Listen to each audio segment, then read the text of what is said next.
সবাইকে আমন্ত্রণ আন্তর্জাতিক অঙ্গনের সবশেষ খবর নিয়ে আমাদের নিয়মিত আয়োজন যমুনা আইডেস্কে। শুরুতেই জানিয়ে দেব শিরোনামগুলো। করোনা প্রতিষেধক উদ্ভাবনে বৈশ্বিক সম্মেলন, $880 কোটি তহবিল গঠন, বিশ্বে 4 লাখ ছুঁই প্রাণহানি।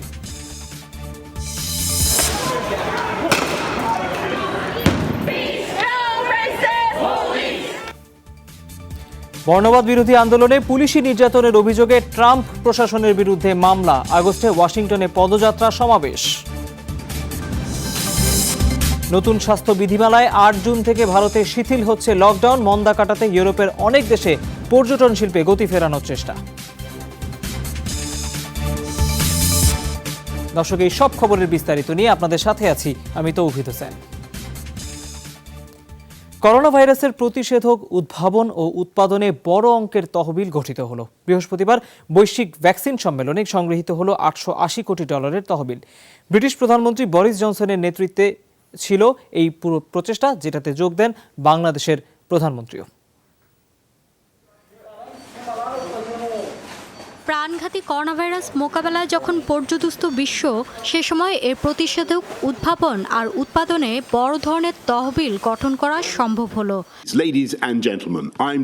ব্রিটিশ প্রধানমন্ত্রী বরিস জনসনের আহ্বানে সাড়া দিয়ে বৃহস্পতিবার ভার্চুয়াল সম্মেলনে যোগ দেন 50টি দেশের সরকার ও রাষ্ট্রপ্রধানরা।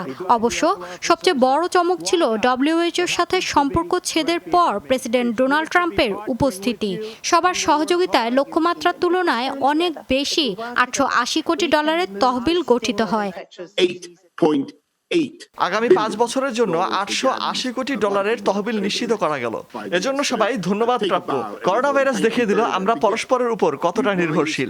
এক অদৃশ্য ভাইরাসের বিরুদ্ধে চলছে মানুষের লড়াই। সবাই নিরাপদ না হওয়া পর্যন্ত বিপদে রয়েছে গোটা বিশ্ব। ব্যক্তিগতভাবে যোগ দেন ধনকুবের বিল গেটস, জনসন গ্রুপের কর্ণধার সহ অনেকে। ঘোষণা দেন 5 বছর মেয়াদি তারা প্রত্যেকে দিবেন $160 কোটি বা এর বেশি অনুদান।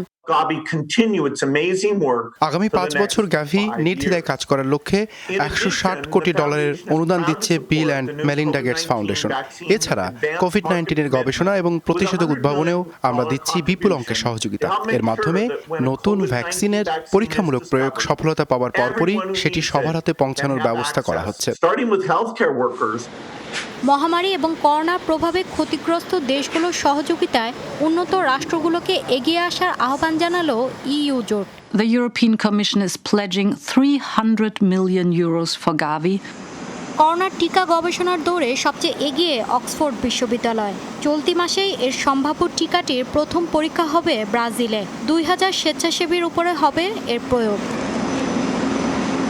মৌলি ইসলাম, যমুনা নিউজ।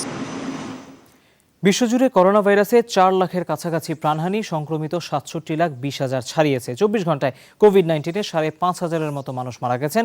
একদিনে নতুনভাবে শনাক্তের রেকর্ড 1,29,000 ছাড়ালো। এর মাঝে যুক্তরাষ্ট্রেই গত 3 দিন যাবৎ 1000-এর বেশি মানুষ প্রাণ হারাচ্ছেন। দেশটিতে নতুনভাবে শনাক্ত আরও 22,000 রোগী। এই পরিস্থিতিতে বিক্ষোভকারীদের করোনা পরীক্ষার নির্দেশ দিলেন নিউ ইয়র্কের গভর্নর। গেল 3 দিন ধরে 1000-এর ওপর প্রাণহানি দেখছে ব্রাজিলও। বিশ্বে 24 ঘন্টায় বর্তমানে সর্বোচ্চ রোগী শনাক্ত হচ্ছে লাতিন দেশগুলোতে। এদিকে ইউরোপের দেশগুলোতে লকডাউন শিথিলের পর হঠাৎই বেড়েছে করোনায় মৃত্যু আর সংক্রমণ। ব্রিটেনে 15 জুন থেকে কড়াকড়ি শিথিল করলেও গণপরিবহনে বাধ্যতামূলক মাস্ক ব্যবহারের নির্দেশ দেওয়া হয়েছে। ভাইরাসের প্রকোপ ঠেকাতে 15 শহরে ছুটির দিনে লকডাউন ঘোষণা করেছে তুরস্ক।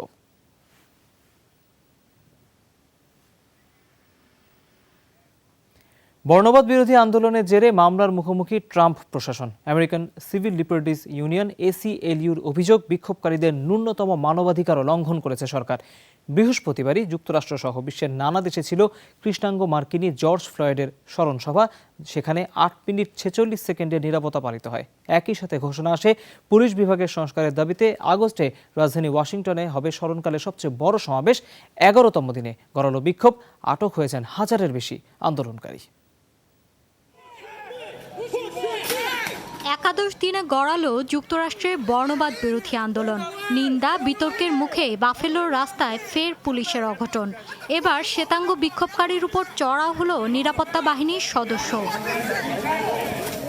এদিকে ফ্লয়েড হত্যায় অভিযুক্ত পুলিশ কর্মকর্তাদের বিরুদ্ধে চলছে তদন্ত।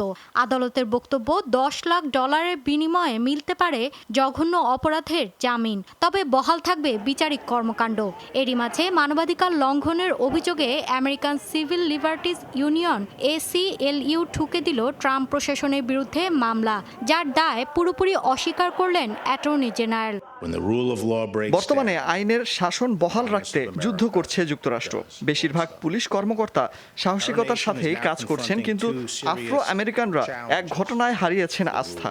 তাছাড়া বিক্ষোভের আড়ালে বেশ কয়েকটি চরমপন্থী সংগঠন ফয়দা লুটছে। মূলত তাদের দমন এবং জনসাধারণের জানমাল রক্ষায় কঠোর হচ্ছেন নিরাপত্তা সদস্যরা। একই দিন মিনেপোলিসে হলো জর্জ ফ্লয়েডের স্মরণসভা। পালিত হয় 8 মিনিট 46 সেকেন্ডের নীরবতা। সেখানে ঘোষণা আসে আগামী 28 আগস্ট পুলিশ বিভাগের সংস্কারের দাবিতে ওয়াশিংটন অভিমুখে হবে ঐতিহাসিক পদযাত্রা সমাবেশ।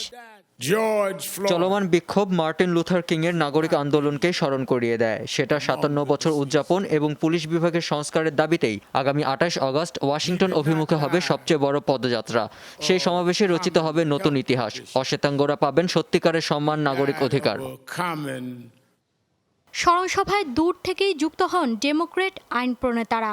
একইভাবে কৃষ্ণাঙ্গ নাগরিককে স্মরণ করেন নানা দেশের বিক্ষোভকারীরাও।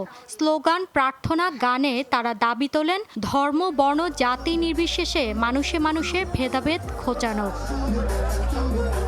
মৌলি ইসলাম, যমুনা নিউজ।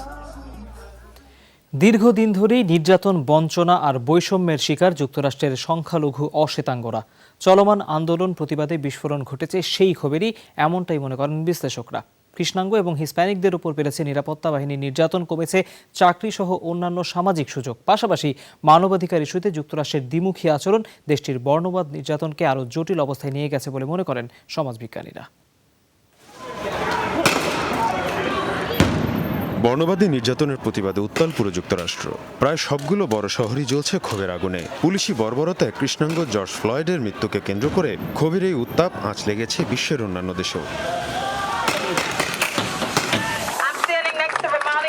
বিশ্লেষকরা বলছেন, দীর্ঘদিন ধরে নানামুখী নির্যাতন এবং চাপের শিকার দেশটির অশ্বেতাঙ্গরা। আফ্রো আমেরিকান, হিসপ্যানিক কিংবা এশিয়ান বংশোদ্ভূতরা শিকার হচ্ছেন বৈষম্যের। সেই দীর্ঘ ক্ষোভের কারণ এই আন্দোলন। এমনকি চলমান পরিস্থিতির জন্য মানবাধিকার ইস্যুতে যুক্তরাষ্ট্রের দ্বিমুখী নীতিকেও দায়ী করছেন তারা।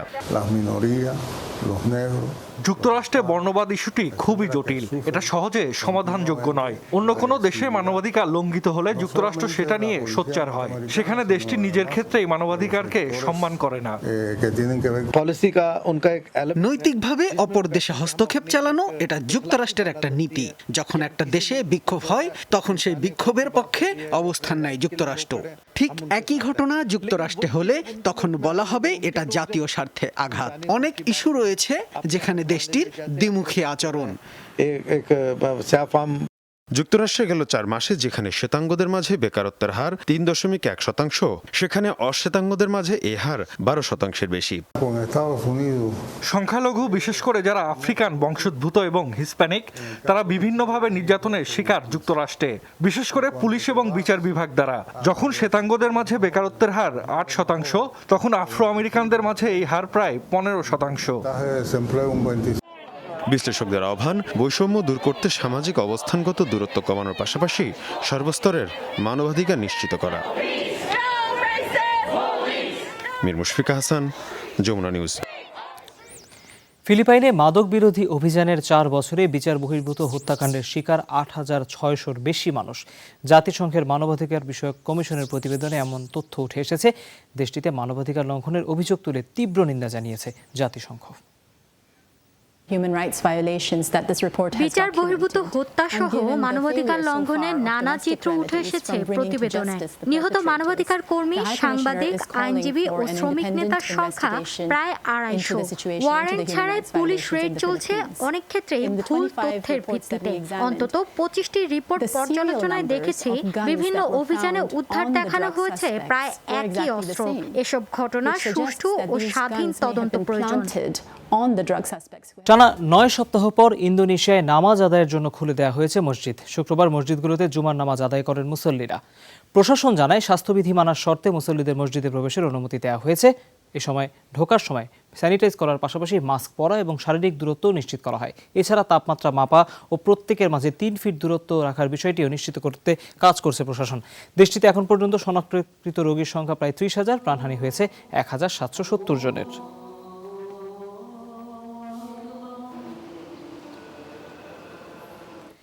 এদিকে শপিং মল, হোটেল, রেস্তোরাঁ ও উপাসনালয় খোলার অনুমতি দিয়ে লকডাউন শিথিলের ঘোষণা দিয়েছে ভারত। সেক্ষেত্রে 8 জুন থেকে কার্যকর হবে স্বাস্থ্য মন্ত্রণালয়ের নতুন বিধিমালা।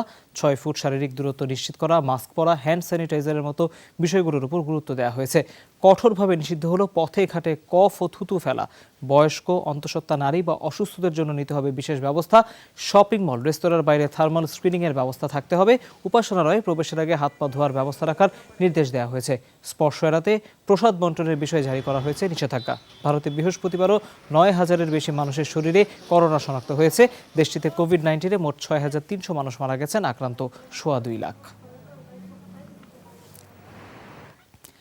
করোনা ভাইরাস কিছুটা নিয়ন্ত্রণে আসায় পর্যটন শিল্পে গতি ফেরাতে চাইছে ইউরোপ। চলতি মৌসুমেই ভ্রমণ পিপাসুদের জন্য দুয়ার খুলে দিতে প্রস্তুত পর্যটন নির্ভর দেশগুলো। দ্বিতীয় দফায় মহামারী বিস্তারের আশঙ্কা থাকলেও মন্দা কাটাতে এমন পদক্ষেপ নিচ্ছে ইতালি, গ্রিস, জার্মানি, ক্রোয়েশিয়া সহ ইউরোপভুক্ত অনেক দেশ। একই সাথে ভাইরাসের বিস্তার ঠেকাতেও সতর্ক অবস্থায় দেশগুলো। স্বাভাবিক পরিস্থিতিতে এমন সময় আড্রিয়াটিক সাগরে হাজারো বিলাসবহুল প্রমোত্তরী ভেসে বেড়ায় ক্রোয়েশিয়া উপকূল ঘেঁষে। অথচ প্রায় 3 মাস ধরে শূন্য পড়ে আছে 2 লাখের বেশি নৌযান। ক্রোয়েশিয়ায় পর্যটন খাতের অন্যতম উৎস নটিক্যাল পর্যটন, যা করোনার থাবায় পুরোপুরি বিপর্যস্ত। মহামারীর তীব্রতা কমে আসায় এবার এই শিল্পে গতি ফেরানোর চেষ্টা সরকার ব্যবসায়ীদের। আমরা অতিথিদের ইমেইল বা সোশ্যাল মিডিয়ার মাধ্যমে আমন্ত্রণ জানাচ্ছি। আমাদের প্রমোত্তরীগুলো পুরোপুরি জীবাণুমুক্ত সে বিষয়ে নিশ্চিত করতে পারি। এই গ্রীষ্মেই পর্যটকদের স্বাগত জানাতে প্রস্তুত ইউরোপের আরেক দেশ গ্রিস। চলতি মাসের মাঝামাঝিতেই ঐতিহ্যবাহী নগরী এথেন্সের দরজা খুলবে ভ্রমণ পিপাসুদের জন্য। পর্যায়ক্রমে খোলা হবে অন্যান্য শহরের বিনোদন কেন্দ্রগুলো। তবে স্বাস্থ্য ঝুঁকি নিয়ে বিশেষ সতর্কতার কথা জানিয়েছে প্রশাসন। আমাদের স্বাস্থ্য বিশেষজ্ঞদের পরামর্শ মেনেই ব্যবস্থা নেব। নমুনা পরীক্ষা, কোয়ারেন্টাইন সহ কিছু বিষয়ে কড়াকড়ি থাকবে।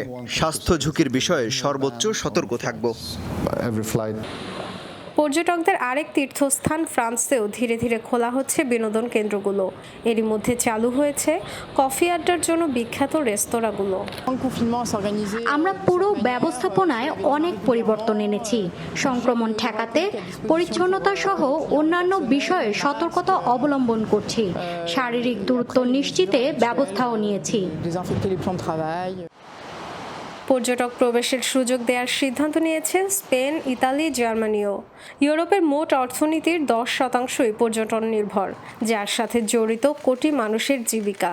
পরিসংখ্যান বলছে করোনার থাবায় চলতি বছরের প্রথম 3 মাসে পর্যটন খাতে বৈশ্বিক ক্ষতির পরিমাণ $8,000 কোটি বেশি।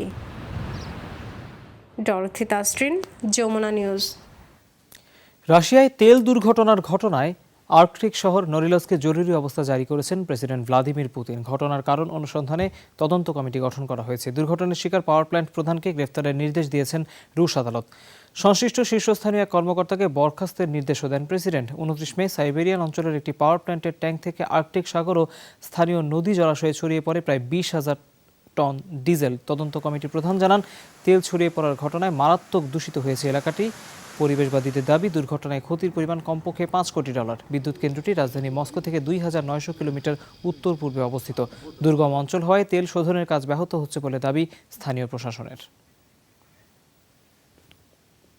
করোনা সংক্রমণে সবচেয়ে বেশি ছড়ায় হাতের স্পর্শে। জনসমাগমে হাতের স্পর্শ ছাড়া চলাচল সহজ করতে বিশেষ এক যন্ত্র তৈরি করেছে তুরস্কের একটি 3D কোম্পানি।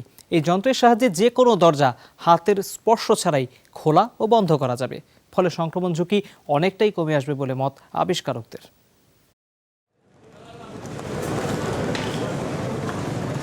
লকডাউন শিথিল হওয়ায় কাজে ফিরতে শুরু করেছে তুরস্কের মানুষ। তবে ঘর ছেড়ে বের হতে গিয়ে নতুন চ্যালেঞ্জের মুখোমুখি হতে হচ্ছে সবাইকে। জনসমাগমে চলতে গিয়ে হাতের সংস্পর্শে আসছে অনেক কিছুই, যা বাড়াচ্ছে করোনা ঝুঁকি। আর এই সমস্যার সমাধান বের করেছে দেশটির একটি 3D কোম্পানি। হাতের স্পর্শ ছাড়া দরজা খোলার বিশেষ এক যন্ত্র তৈরি করেছে তারা। পাশাপাশি মাস্ক ব্যবহারে কান ও নাকের সমস্যা কমাতে সহজলভ্য দুটি গ্যাজেটও তৈরি করেছে প্রতিষ্ঠানটি। আমরা মানুষের জীবনমান সহজ করার চেষ্টা করছি। এই যেমন ধরুন, মাস্ক ব্যবহারে অনেকের কান ও নাকে ব্যথা হয়। আমরা ছোট এই যন্ত্রটি তৈরি করেছি, যা কান ও নাককে বেশ আরাম দেবে। আর দরজা খোলার এই যন্ত্র আপনাকে করোনা থেকে দেবে বাড়তি সুরক্ষা। তুরস্কের বিভিন্ন শহরে শুরু হয়েছে বিমান ও গাড়ি চলাচল, খুলতে শুরু করেছে ক্যাফে, রেস্টুরেন্টগুলো। আর এমন জনসমাগমে হাতে স্পর্শ ছাড়া দরজা খুলতে ও বন্ধ করতে দারুণ কার্যকরী এই যন্ত্র, যা সহজেই ব্যাগে বহন করা যায়। পাশাপাশি লিফটের বাটন চাপতেও কাজে দেবে এই যন্ত্র। গেল 2 মাস আমি ঘরের বাইরে বের হইনি, মাত্রই কাজে ফিরলাম। তাই অফিসের দরজা স্পর্শ করতে চাই না, কারণ অনেক মানুষ এটি ছুঁয়েছেন। এমন সমস্যায় দারুণ কাজে দিচ্ছে ছোট্ট এই যন্ত্রটি। শুধু ইস্তানবুলের জন্য 1000-এর বেশি যন্ত্র তৈরি করবে প্রতিষ্ঠানটি। সঙ্গে বিনামূল্যে দেয়া হবে মাস্ক আটকে রাখার আরও 2টি যন্ত্র। দেশটিতে এখন পর্যন্ত করোনায় আক্রান্তের সংখ্যা 1,65,000। মৃত্যু হয়েছে 4,500 মানুষের। Mujjabin Tarek, Jamuna news. Corona virus সংকটের মধ্যেই তিয়ানমেন আন্দোলনের 31তম বার্ষিকী পালন করেছে তাইওয়ান। বৃহস্পতিবার রাজধানী তাইপের লিবার্টি স্কোয়ারের সামনে দিনটি স্মরণে হাজির হয় হাজারো জনতা। গণ আন্দোলনে নিহতদের প্রতি শ্রদ্ধা জানিয়ে 1 মিনিট নীরবতা পালন করেন তারা। স্লোগান দেন হংকংয়ের গণতন্ত্রকামীদের সমর্থন জানিয়ে। 1989 সালে রাজনৈতিক সংস্কার ও গণতন্ত্রের দাবিতে ব্যাপক গণবিক্ষোভ হয় চীনের ঐতিহাসিক এই স্কোয়ারে, যা দমনে কঠোর অবস্থানে যায় তৎকালীন কমিউনিস্ট সরকার। নিরাপত্তা বাহিনীর গুলিতে প্রাণ যায় বহু মানুষের।